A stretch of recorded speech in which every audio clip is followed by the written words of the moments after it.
Yeah, I know what it is. Game on Blitz. We back with another one. So yeah, enough of the talk. We're just gonna get right into it. Reacting to LeBron, protection of BRONNY James blow-ups in GIL'S arena. Let's just see what they're talking about. And you see what I got on the front page right here. We got Mr. Controversial. That boy Brandon Jennings stay going at it. But we gonna see. He was talking about all in one-on-ones. We gonna see. I don't think he might win one out of those one-on-ones. He might be Ty Lawson. That's about it. The rest, I think he can cook. But let's just get into it.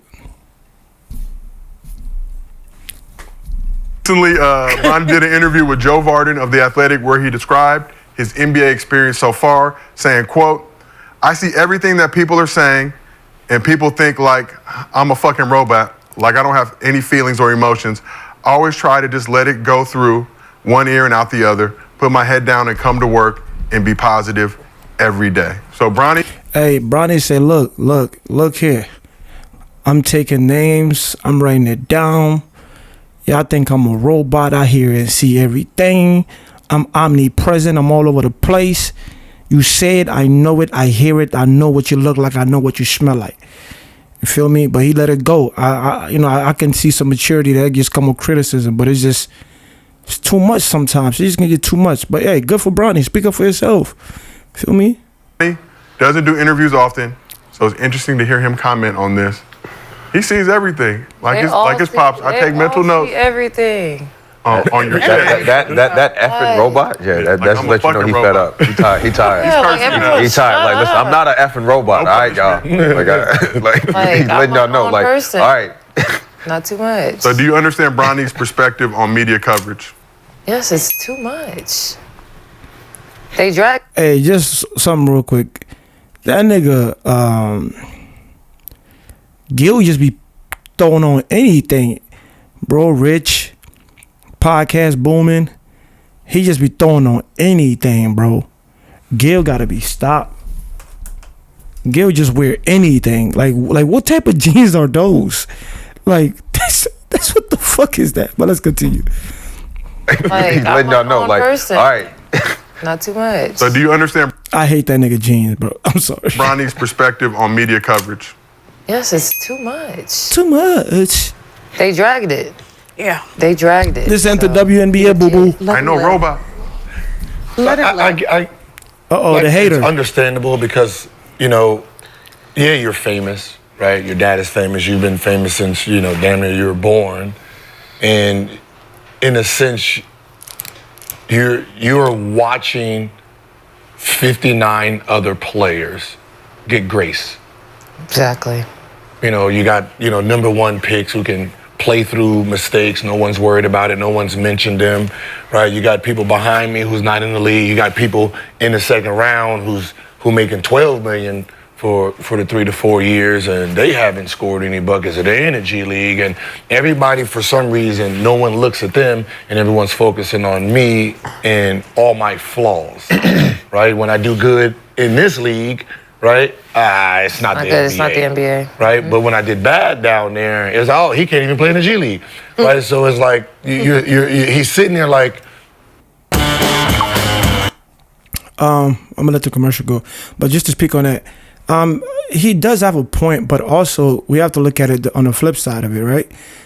You are like LeBron James' son, and some people believe, I was just a majority believe that you got to the NBA because of nepotism, which is fine. Everybody do it. So part of it, I kind of agree with Gil, but at the same time, it's like, LeBron, like what LeBron did to get his son in the NBA is commendable, but also that comes with criticism. Now, the problem with that is some people are focusing in on that so much that they are not worrying about the first, second, or third pick. Because I don't even know who the first pick, Alex Sarr, whatever. I don't even know what he's doing. But the whole focus is on Bronny, and I get it, and that's just because the clout that come with it, your dad being LeBron James. So we have to understand that. But also, I think people need to have some type of integrity or journalism or integrity or journalist integrity to kind of check boundaries and things like that. Okay, you're poking at him a lot because either you don't like LeBron or he's going to get a lot of traction, not because you're fairly criticizing him, you know. But those people that fairly criticize him, I respect that. But yeah, we can continue. Let me see. Thing right, like he doesn't get in trouble. He seems like he's a great kid. Like right. Think that matter?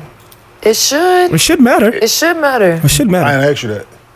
I mean, no, it obviously doesn't matter, but it's just like the way that people. I didn't ask you that. I mean, the way that people talk about him is, and they're like People don't care about surprised that. positivity. Right, but the fact that people are shocked that Bron felt a way about it. Now, Bronny's coming out saying that he feels a way about it. I just don't understand why, like, how people are like, well, they shouldn't feel that. Like, what? I don't think people were shocked. Well, I do think people were shocked that LeBron actually addressed it. Yeah. As he should. Like, as a mom, I'm going to address it if you're constantly coming for my kid. And to your point, I think people do talk about those other number one picks, those other players who aren't doing what they're expected to do. Because it's Bronny, though, it's just elevated. I have a question. No, I look at the internet all day. See, I agree with her on that one. Even though she's a hater, she be hating on Caitlin Clark. But I do agree with her. I agree with the hater for sure. I have a question. I was watching First Take the other day, and they were talking about Shador and Dion. The conversation that they have with Shador and Dion versus Bronny and Bron are completely different, and I don't understand why. Well, I think Shador top 5 pick. I mean, yeah. But yes, he's proven himself in college, but his dad was his coach. I don't think that would make a difference, honestly. I know, but it's like... I don't like the argument. That's a terrible argument because Shador standard, like, bro, he was the year before they was putting up Heisman number. The year this year he was putting up Heisman number. Whether his dad was there or not, he got on the field and produced. It's completely different for Bronny. Obviously, Bronny, unfortunately, he had the heart attack thing that happened. He couldn't perform at his full potential, or whatever the case may be. But he's doing that now in the G League, so that's not a good comparable. Different one. I'm sorry, boo boo. That ain't it.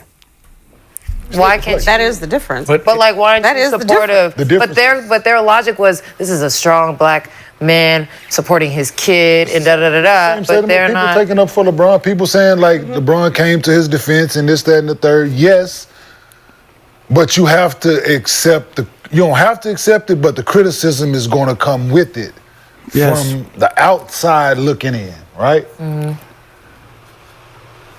If you ask the average person walking down the street about this situation, if they just know, is Bronny good enough to play in the NBA? The mass is going to be like, the mass is going to say no, right? That's true. The random person, just because of the narrative. The narrative. You ask people, can Shador Sanders play football? It's going to be the answer's going to be yes. Because, like you said, he's put the time in, he's done this, and because Bronny got drafted, and there's this notion out there that he's not good enough. Right. That's it's low-hanging fruit. Yes. For people. It's easy for people to talk about this, whether he can do 9 things positive, right, score 30 every night, but then it's just this one thing that people gonna harp on, and it's just unfortunate for him. Yeah. It sucks. It sucks in his life. Cool, I'm gonna chime in real quick. He's making a very good point. And with the Shador thing, Shador produced. When you ask majority of people, Shador, they gotta say Shador top 5, top 10. Bronny, the nepotism thing played a part in it. And obviously, so you have to understand, like, hate transfer. Energy transfer. Hate is an energy too. It transfers. So if you are not a fan of LeBron and you see LeBron's son getting drafted, where the majority of the consensus is that he didn't get in the NBA through meritocracy, it was more of nepotism. People are gonna take that hate and transfer that to his son, which we are seeing. Not everybody, but majority of them. Somebody was in my comments saying F LeBron and his son. I'm like, bro, what? Why are you saying F LeBron and his son? So I reply, I'm like, you mad because your dad is not famous. So it's okay. So that's going to come with it, like it or not. We don't have to like it, but that's what come with when you're famous. And when the crowd, people think that you didn't get into the NBA because of what you did, the work that you put out. It's more like your dad got you in there. So that criticism is going to come in, plus that hate. You know, when those two mix, it's a bad combination. So I do agree to his point. Life right now. Right? and it's going to be his life until either he decides not to play in the NBA or whatever happens. It just... Because I feel like even if he finds success in the NBA, it's always going to be something. They're always going to be something. They're proving it. They're proving it with his G League play. There was a narrative on his G League play. He's not even good enough for the G League. He started killing. And then he started dominating, then they're quiet. And then, right, so then look at his NBA numbers. Right, and that's why I said, well, if you take everybody in this draft and you do a per 36, that means if you gave everybody 36 minutes, this is where he will rank. That's stupid. Of course. Yeah. Because it doesn't fit the narrative you've been doing. But at the end of the day, when somebody says he doesn't belong in the league, then that means you have to then consider everyone from pick what. They don't belong in the league. They gotta pick them. Facts. Right? So you're saying I can't pick him because he's not ready, but I can pick him. He's not ready. Right? You gotta think about like the second round itself. There's only gonna be about 11 kids in the second round that will be in the NBA by year 3. Right? At least 7 kids right now from the second round won't even play. 2 kids that got picked behind him that would have been in Bronny's place. So the kid, this is how you're supposed to look at it. Bronny, remove him out of the equation. The kid that's behind him goes there. He ain't even playing on the team. He got cut damn near in preseason. Yo, that is a great point. I'm not gonna lie, he made an excellent point, right? I'm gonna piggyback off to some of the things he said. If you remove Bronny out the equation, because we're talking about his output, right? First of all, let's just say, okay, let's just say that this was the narrative and the consensus, and none of us agreed that he deserved to be in the NBA because of his because of what he did, because he didn't do enough, right? His numbers were really poor in college, right? And mind you, like I'm a supporter of Bronny or whatever. If you remove Bronny out of the equation, whoever was gonna be picked at the 55th pick wasn't. Just look at their number, or the person that was ahead of. Look at the 54th pick, and also look at the 55th pick. No, the 56th pick, 7, and so forth and so on. Just look at those picks, and look at their output. And look at even that from the first pick to all the way to the 55th pick. Look at the output. Some people get drafted in the league because they got to get drafted, and also some people draft terrible players. So I think the argument should be, the criticism should be, the Bronny worked hard enough to get to the NBA.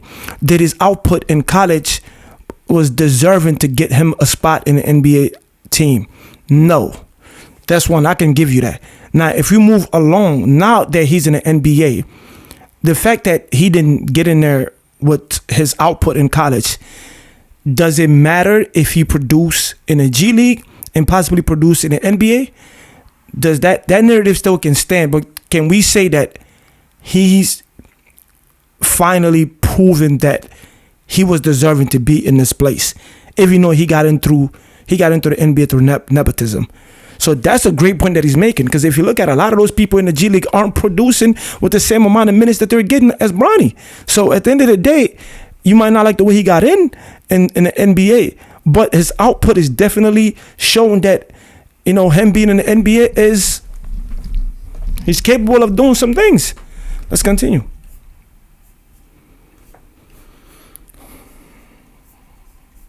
Summer League. Nobody looks at it like that. Yeah. So he wasn't ready. The person behind him wasn't ready. The person behind him wasn't ready. So what the fuck does it matter about him or the person in front of him or the Facts. person in front of him? Facts. So you know what I mean? So what I said from the beginning, right? After the draft, and as we talked about it on the show, moving forward, and all the hype was the Bronny's. Okay, we got the first game out of the way, right? Mm-hmm. Historical moment. Let's have that. I said there was a no-win situation in either situation, either situation was a no-win for him. To play in the G League or to play in NBA games right now, there was a no-win situation for him. Because people are going to nitpick, he go down to he can't win right now. Facts. So my thing was, don't put him in that situation to give people the ammunition to critique it. Right? Yeah, but let him play, let him practice with it, because you got enough guys you bring in, let him practice every day with NBA guys, let him work out with the NBA coach, let him do all that shit. And the next time we see Bronny is in Summer League. And let him play a few games, see how, and let next year be, because every other guys have done it, it was just because of injury, right? Guys didn't play Blake Griffin didn't play his rookie year. Guys, #1 picks didn't play their rookie year. So why wouldn't we do this for this product that's not ready? That would even be worse. No, it wouldn't. Waste a pick on it? No, he 55th. No, He's not playing. What other 55th pick is playing, though? You're not wasting you ain't pick him 9. But a lot of people. But That's true, but people are going to, exactly. But people are going to be like, you could have given this pick to let's treat him as he's 9. If he's not ready to play right now, let's treat it. Chet, the most recent is Chet. Chet didn't play his rookie year. Let's treat him as this product that's not ready. Yeah, Sure, no. Chet was injured his rookie year, so his second year was considered his rookie year. I don't know I don't know about the Chet. I don't know why he said Chet. I don't know. A lot of people are saying, well, it's LeBron's fault because he was like, draft my son. Personally, if I had that opportunity, I would be like, hell yeah, draft my son. Like, if I had a daughter, I'm like, yes, draft my daughter. But let me ask you, so we had this conversation on the couch, right? Yeah. So we were talking the other day, right? Yes. If you're a man, these 3 are the only fragrances you... I understand. I'm just letting a commercial pass. I understand everybody's argument, but Bronny is not above criticism, but it's just how you criticize him. So let's just continue. It was Bronny's dream to get drafted into the NBA. He wanted to hear his name being called. That's the goal. That's the dream. Yes? Let it happen. Right? Like I said, what if somebody wanted to pick Bronny at 44? And GIL'S said, fuck that. Don't draft him. Let me pick him at 55, right? I think 44 is a better situation for him. Just personally. Why? Somewhere else. It's somewhere. So he's not playing with his dad? It's happening organically. And you still handling this situation with white gloves, but it's not all of this that he's dealing with. He's still going to get it, but it won't be under this microscope like it is. It's still going to be, because he's been under this scrutiny since high school. It was going to be that as is once he got to the NBA. I get it, but just to have that opportunity to have a father-son it's a great moment together. Yes, but it's a great moment for sport. Yes. It's a great moment for their family. I'm not. Absolutely. Yeah, absolutely. But at what cost? At what cost, though? Right? For him to have to go for this statement, right? So this is what I'm saying. So it's all coming full circle now, right? Huh? It wouldn't be this. It wouldn't be this statement now. You know what I'm saying? Like, he would never have to come out and feel this way. Well, I think he would. It wouldn't be on this magnitude. It wouldn't have, but you got to think about if he would have got drafted, just what NBA organization who we think highly of? Just take the San Antonio. San Antonio Spurs is a highly, like, we think highly of the San Antonio Spurs, right? What they have done throughout time since they have always been looked at an upper echelon of organization, as far as class, this, that, and the third, and the way they treat their guys. Just if we put him in that, just there. And this is the message from Rich Paul, the whole crew, everybody.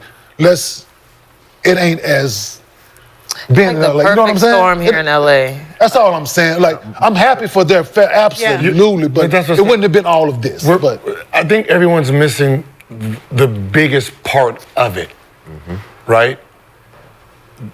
He's not a normal kid. Yes. Just like Michael Jordan's son is not a normal kid. If Jay-Z kids, not normal kids. Kanye West, not normal kids. Meaning there's an empire that follows the parents and is trickling down to the kids. Which means Bronny, once he I put agree. his name inside that draft, it wasn't about basketball anymore. So you're not gonna let someone draft. This is $1 billion name right here. I can't give this name. I can't protect this name in Somewhere else. Miami. I can't Yeah. protect it in this. The only way I can protect this That- entity As if it's is right here. here. I disagree. If something happens on the road, I disagree with that affects me. I disagree. Because You think it could have been on Eddie? they don't have You think the. I'm just gonna chime in real quick. I understand the point he's making. I also understand what Kate Martin is saying. Because of LeBron name, because of the magnitude of the stardom of LeBron, it's always going to trickle down to Bronny. But if you go 44th pick, I don't know if it was Boston or whatever, like it still would have been under magnified glasses, but it would have been different because it's not next to LeBron, and people would be just like, whenever Bronny played, Bronny is going to the office or telling the front office or the coach, here, put my son in. So people don't like that, but I also get it that it's a dream come true for a father and son combination. And I'm not gonna lie, every time Bronny touched the ball, everybody go crazy. So I think Bronny being on the same team with Bron actually helped the rating for the NBA. And to Gil's point, it is a $1 billion entity. LeBron name himself is $1 billion worth of. Bron himself is worth $1 billion. So adding Bronny to that only is gonna fuel the fire for the people that already hate on him. But also it just highlight a lot of things for Bronny. But let's continue. Any team? What I'm saying is they don't have the infrastructure. Certain teams. No, certain teams, yes. No.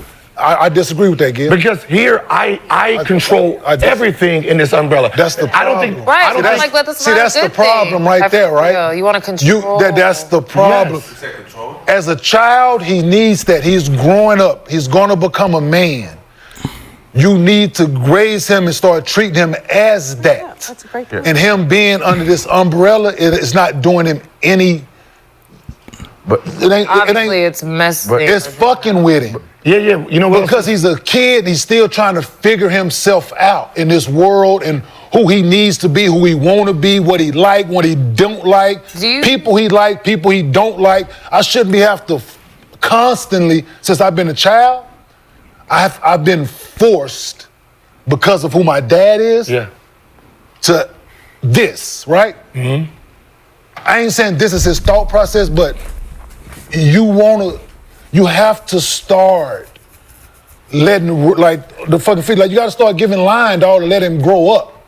Because if he's not, I ain't saying he's a good kid, he's around, he got security, so you put him in the right situation. We ain't heard nothing negative about him in high school, so therefore, he's under an umbrella. Right. But you can, it's still the same umbrella. My umbrella doesn't reach over there. He was in high school. His dad didn't go to high school with him. No, but his dad didn't go sit there in fucking class. His dad didn't go sit in class with him. His dad didn't go on the road with him. What happened his freshman year? He had the heart thing. No. What? He knows high school. What happened the freshman year in high school? Yes. Yeah. I can't. Because that trickles down to my year. You think that stopped? Person, huh? You think that stopped? But what I'm saying is, it looked like fire. What I'm saying is, but did you think that stopped? But what I'm saying is, I can't have that on somebody else's because that's it happened. Their entity. He happened living in your house. But I can't. You can't watch him 24/7, Gil. I can now. No, you can't. Do you think that you cannot watch him 24/7? That's facts. But to Gil's point, like, this is not no regular, because Gil said he's not a regular kid. So LeBron has a brand to protect. LeBron also have a son to protect, because his legacy is gonna be his son. His son is part of his legacy too. So maybe this couple 2-3 years coming up, Bron is looking to exit the NBA. So those 2-3 years, him being next to his father, he can learn a lot of things and then move on and become his own man. And what Kate Martin is saying, just let him go through it and get eat up by the wolves and learn from that. Sometimes people might not come back from that. So in this case, in this argument, I'm gonna coincide with Gil, because I think as a father, you try to protect your kid as much as you can. You try to be as hands-on as you can, and eventually they're gonna go and do their own thing. And I think Deion Sanders doing the same thing. I don't really think that's a bad thing. I think that's an issue with, like, when they say, black, parents sometimes, not black parents, just parents sometimes being too hands-on. No, especially with black fathers, they're not really there. But when they're hands-on, they're too hands-on. I think you need to find a balance, and I think LeBron doing a good job with that. Bronny's a pretty good kid. So, and things is developing. I don't even know what's all this criticism. because the kid got feelings and he also expressing himself, but he's still going out there and producing. Like, obviously, it's working. You cannot watch him 24/7. What I'm saying is, you think they can have a Jordan moment in the Olympics? You can't back in America? You can't watch him 24/7. What I'm saying is, you just said that. I can't have a Jordan. You can't. 365, 24/7. You can't watch him. Sounds horrible. You can't. You can't. I mean, I don't know. Obviously, 24 hours you can't. But like, I think what he's saying is I get more chance to be with my son. I get more chance to supervise, have some type of supervision over my son more often because we're gonna be practicing in the same facility. Obviously, he's gonna go home and whatever, but we're gonna be around each other more often. Where when he was playing in high school and things like that, sometimes LeBron had to like, fly out to go see him. Now I ain't gotta do that. We on the same bus. We on the same practice court. We're gonna be at the same game. We're going to the playoff together. So to Gil's point, I understand there's more time to spend together when he can learn from his father in this environment called the NBA. So I agree with Gil 100%. Can't watch him. You can't. Listen, you got to let him fucking grow up. What team does he play for? You got to let him grow up. What team does he play for? Because you control the narrative. Why? You control the narrative. I think it's important. He lived in your. To your point, he lived. He lived in your point. He lived in your house. No, I just think. And he still did what he did. When I'm on the road, yes. But he still lived in your house. And then what happened? So when he goes to the G League, so do you think I'm gonna? To the G League, is LeBron with him? Do you think I'm gonna let? When he goes to the G League, is LeBron with him? Or you think I'm gonna let it happen again? It ain't what you're gonna let. Right, he's a good. Yeah, but it ain't what you're gonna let. You control that part. They raised. So you think LeBron let the first situation happen? No, it happened on my. So my point exactly. Has it happened again? You want my point exactly? Has it happened again? Yeah, my because point I exactly. can control it. No, you can't. Bro, as a parent, there's certain things you can control, there's certain things you can't control. But also you have to understand, as a hands-on parent sometimes, bro, there's certain things that once you get, once you get disciplined for, or you see how it's affecting your parents, or how you grew up in your household in general, there's certain things that I won't do my parents not around because they were hands-on. Certain things I won't do. I don't care what it is. It just click in my head. I'm not doing it. Just because I was bred that way. So I still agree with Gil. It's like, obviously you can't watch a kid 24/7, but if you can be involved a lot more, where you're not being super controlling, where you just kind of lead them to the right path, and I think LeBron is doing that. I don't think LeBron is a bad dad at all. So we're seeing this working out. His son is in the NBA. Whatever you want to say, he's in there. I am. That's your problem. You haven't even paid attention to LeBron James. In 22 years, while LeBron was on someone's team, ain't paid attention? Have you seen anything negative on a teammate? No, you have. Okay, cool. Well, we all know that. I want you to think about what I just said. Here. What happened? Have you heard? You said he can watch him 24/7. Yes, I'm asking you one question. In 22 years. I said, no, I answered your question. I just answered your question if you would listen. I answered the question. That's all that matters. Stick together. But like you just said, he can watch him 365 days a year, 24/7. He can't. If the kid gonna do something, he gonna fucking do it whether his daddy's there or not. Whether his daddy is there or not, he's going to do it whatever, no matter what his daddy got to do or say. So let him grow up is what I'm saying. Eventually, you got to motherfucker take him off the nipple in the fucking funnel and let him grow up. That's what I'm saying. You can't keep fucking you can't. Yeah, and this is the thing about this Bronny and LeBron narrative. Obviously, we know this. We were expecting this. It didn't veer off about. It's no longer about basketball. It's no longer about, let's just look at Bronny's game and his father. We're critiquing how his dad is being a dad. That's the whole, if you pay attention, you cannot be a hands-on father and be there 24/7. Obviously, that's very excessive. I'm going to repeat that. I'm going to regurgitate that. That's very excessive. 24/7, you can't. But being a hands-on dad is very important. LeBron has an image to upkeep. Bronny might not understand the magnitude of that at that age. He's in the NBA now. This is a business. This is a legacy. Having my son next to me, watching me how I move every day, that's the point Gil trying to make. Watching him move every day, how your dad is carrying himself every day, not at home, but in these environments. Well, this is a business. This is not only basketball, it's business. So having him around you, you can show him the rope and you can monitor him. Obviously, all right, Brian, I'm gonna holler at you later. Go play again, do your thing with your homies. He's gonna go home yo, I got an image to upkeep. Not only for me, my father, the James family. Gil was absolutely right. I'm sorry, Kane. I'm sorry, Kmart. Gil is right. We can't do the other shit. The other shit is for Gil is right. He's absolutely right. So, let's go. When this shit go left, he don't know how to deal with it. How the fuck you know that? That is so flawed. So far since Bronny been in the NBA, he's been condoning himself as an adult. He's been carrying himself very maturely. He's not out here. He made that statement and he just said, yo, I'm gonna focus on more on the positive stuff. So obviously, he's been raised the right way as far as we can tell. If some negative shit go on, let him. I ain't saying you gotta let him fall off a fucking cliff, but eventually there's some bumps and scrapes along the way that will help. But what if I could stop it? I've been stopping it for. Did you think? I've been stopping it, but I know, but like I've been stopping for 22 years. But do you think they? That's what I'm saying. It's 22 years. No one on the team.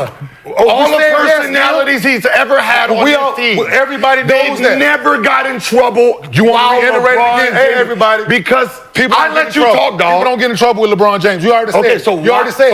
So I'm gonna draft my son. So you already said. Hey, yo, you can't get. I let you talk, dog. Yo, Gil is getting tight because, like, I can understand it. And Gil is also coming from a father perspective. He also got a son that's very good at hoping, and he's gonna go in the NBA. He's not gonna get as much criticism as Bron, but it's gonna be some criticism, and he's gonna step in as a father when he's being questioned as a father. So that's gonna play a role. And Gil got a lot of shit out there that's very questionable. So people are gonna obviously his son carry himself very well. So Gil is a very smart guy. So I'm pretty sure like the way he raised his son, he wouldn't want his son to do some of the things he did. So, but he's responding as Bron for Bronny because he can relate to. Kmart got a son too, but he can relate to that. Trouble. So everything you said actually means nothing because I've done it for 22 years. I've done it for 22 years. I want to hear Brendan Jennings say something. So you don't think I'm going to do it to my son? That's fine, Gil. You can do that. You're doing it. Absolutely. I just think it's important that the fact that, you know, the reason why Bron wanted his son to be drafted to the Lakers, the heart thing that he had up in D.C., right? So if I'm a father and I'm playing, if I have the opportunity to control it and to be able to get my son with me every day where medical staff, his mom is around, everything, for the first couple of years, I think it is important. That's it. Great point. Great point. I think just right there we can stop. I think right there we can just stop. I almost lost my son. Why the fuck would I want my son to be playing for the Spurs or the Celtics when I can have my son here right next to me? If something go wrong, at least I'm with my son. Like, people just negate the fact that Bronny almost died. And again, it's like, bro, people, like, this is so crazy, bro. Let's talk about ball. Let's just talk about ball. Let's just say Bronny's ass. Like, you know what I'm saying? I'm not saying Bronny's ass. I'm just saying if you want to criticize and you say Bronny's ass, just say Bronny's ass. Leave all the other shit out of it. Talk about ball. LeBron got him there. We don't like it. Good. You don't fuck with it. Good. We don't like the fact that LeBron got him there through nepotism. Good. Whatever you want to say, that's fine. But let's talk about basketball, though. Let's talk about basketball. Let's stop talking about him being a parent. Bro. Y'all mad because y'all couldn't get y'all son in the league. Y'all mad because, like, come on, I'm going to let it continue, bro. Because my son just had a heart thing. I don't want to be on the road and my son is in Dallas or San Antonio and I just get the call, well, shit, he fell out again. I can't be there. Like, the mom can't, like, we don't, it's just too. So the same thing can happen now, Brandon? Yeah, but so if he plays in a G League game somewhere. Right. His mother's there. The same thing can happen, dog. But it's still close to the mother's right there. Like the family's right there. He was at USC. They live here. She still had to drive. You can't control it. Yo, Kmart, like, oh my God, this argument is just like, I understand where you're going with it, but Bronny is playing, I think, he partially playing in the G League. I don't even think he's playing in away games, but he's with his dad more often than he he used to be when this regular season started. When the NBA season started, LeBron was on the road playing basketball. But now I'm working with my son. Like, I don't understand. Like, he's working like that. That don't even make any sense to me. Like, brother Kmart, I know what you're saying, but like, bro, Bron is working with his son. Like, who don't want to work with his son? Like, black folks is like, why we just mad because Bron is playing with his son? Every other white folks do it. They pass their NBA team to their sons. Like, what are we talking about? Well, they pass their companies to their sons. They keep their son up close. That's how they keep it in the family and keep it going. I'm going to teach my son everything that I did, that I went through. How hard it is to comprehend that, brother Kmart. Like, you think, like, you first I was agree with some of the stuff you're saying. But it's like right now, you're not making any point. His son almost died, brother. His son almost died. That's the point Gil and Jenin is making. His son almost died. He's still close to home. He's on a road with his dad. He's on a bench sitting next to his dad. Every day. Every day, my nigga. Every day. Son, cut it out. This shit is crazy, dog. Sheesh. Do you think they may have miscalculated the response of all this? You can't. But you're saying you can't. So you can control a hard situation, Gil? You're saying you can't. Gil, you can't control every situation. But what I'm saying is you're saying you can't. You can't. But he's done it for 22 years, so how can you say he can't? He couldn't prevent, so he could control the hard situation his son had? No, I'm saying that's what I'm saying. You can't control everything, Gil. The shit that's public and going on with guys, you can have control over. You can have a party. You can tell everybody to check their phones in. You can do all of that shit to protect your brand. Your teammates. Yes, I'm saying yes, Gil. Absolutely. He has done all of those things. Cleveland, Miami, Lakers, USA Basketball, wherever else LeBron James has been, guys that's been around him, he has protected them. Okay, we're going to stop there because this is about 36 minutes long and we're 19 minutes in. So what I would do a second part and drop that. And if you enjoyed this, make sure to like, comment, subscribe, and head on over to the part 2 and check that out too. Don't forget, we out. Game on Blitz.